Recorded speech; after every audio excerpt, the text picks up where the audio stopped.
Bonjour, je suis Aude, bienvenue sur la chaîne YouTube d'Alpine Property, l'agence immobilière au Savoyard, leader depuis 20 ans dans l'immobilier des stations de ski des Alpes du Nord. Vous souhaitez vendre votre bien et être prêt à signer un mandat de vente, mais vous ne savez pas lequel choisir. Laissez-moi vous guider.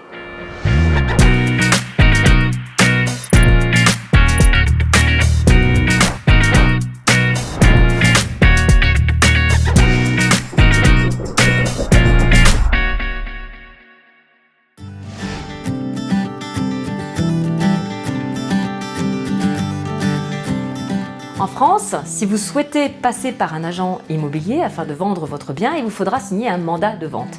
Les agences immobilières et autres mandataires ne peuvent pas légalement mettre en vente un bien sans contrat valide. Ce dernier formalise les devoirs du mandataire, l'agence, ainsi que ceux du mandant, le vendeur. Et signer un mandat, c'est s'engager à payer les commissions à l'agent à condition que celui-ci ait rempli sa mission, vendre le bien qui lui a été confié. Mais allons un peu plus dans les détails, car c'est un petit peu plus compliqué que cela. Alors le mandat doit comporter entre autres le nom du vendeur, les coordonnées de l'agence, la description du bien, son adresse, le prix du bien, le montant de la commission, la durée de validité du contrat et le détail des moyens mis en œuvre par l'agent pour vendre le bien. Et un détail que peu de gens connaissent, si le mandat est signé en dehors de l'agence, vous avez un délai de réflexion de 14 jours. Mais quel mandat choisir? Exclusif, non exclusif? Les agences ont beaucoup de biens à vendre et vous souhaitez que votre bien se démarque des autres, qu'il soit la priorité de l'agence et qu'il se vende vite. Alors laissez-moi vous aider à faire votre choix. Alors dans le cas d'un mandat exclusif, le but est de vendre le plus rapidement possible votre bien au meilleur prix. L'exclusivité motive d'autant plus l'agent immobilier que le temps de l'exclusivité est généralement limité et que ce dernier est le seul agent à vendre votre bien et qu'il voudra en profiter. Alors quels sont les avantages pour le vendeur, me direz-vous? Eh bien, l'agence proposera des frais d'agence généralement plus bas. Elle se focalisera aussi sur la vente de votre bien et ce dernier sera commercialisé par une seule agence, évitant ainsi la surexposition de l'annonce sur les sites dédiés, ce qui a tendance à rebuter les acheteurs. C'est la rareté qui attire.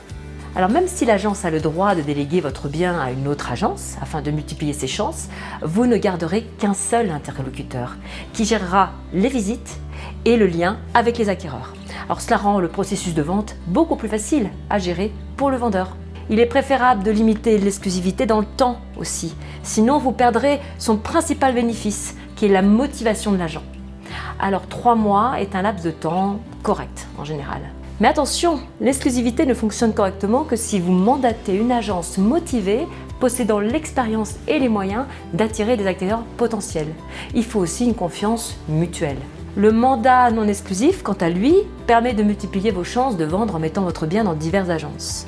Alors vous évitez de prendre le risque de confier votre bien à une seule agence. Mais faites attention, parce que les agences publient généralement leurs annonces sur les mêmes sites, tels que Se Loger par exemple, et cette surexposition du bien retient rarement l'œil des acquéreurs, d'autant qu'il n'est pas rare de voir des biens commercialisés à des prix qui diffèrent. Alors autres inconvénients du mandat non exclusif, il n'est pas de tout repos de devoir jongler avec plusieurs agences en même temps, et les frais d'agence sont toujours plus élevés.